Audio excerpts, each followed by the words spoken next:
The officer claimed the suspect tried to back over him with a car. The man fled, but not before police shot him in the face. ABC 2 News' Jeff Hager joins us now with more on what happened last night, in southwest Baltimore. Jeff, what happened? Well, Kelly, on his face, it appears the officer fired in self-defense, fearing for their own safety. After all, it was the police who say the driver had pinned him between his car and a squad car.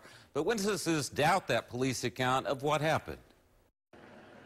A report of shots fired would send police to the Irvington neighborhood of southwest Baltimore. But ultimately, it was an officer who ended up shooting a suspect in the face after pulling his car over. The driver of that vehicle put his car in reverse and drove it in reverse at a high rate of speed and hit a open door of a police car, and that door slammed against our uniformed patrol officer and pinned him against the doorpost of that car. And those circumstances are all under investigation right now, but it was at that moment that our police officer discharged his firearm. The injured driver sped away, but he wouldn't get far, coming to a stop about a block away. The victim jumps out of the car, puts his hands on the ground. Officers pull up behind him, jumps out of the car. Two of them standing behind him, one in front of him. The one in front of him said, "Don't run from me." Kicked him in his face. All the blood gushed out. His body went into convulsions.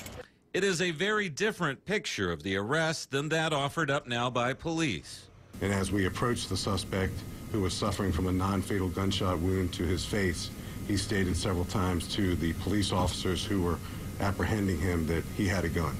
So we did, in fact, recover a firearm from our suspect last night. At this point, police cannot say if that same unidentified suspect was responsible for the shots heard in the neighborhood that brought them there, if the loud pops even came from a firearm in the first place. I did hear fireworks like 10 minutes before, so that might have been the call, the fireworks.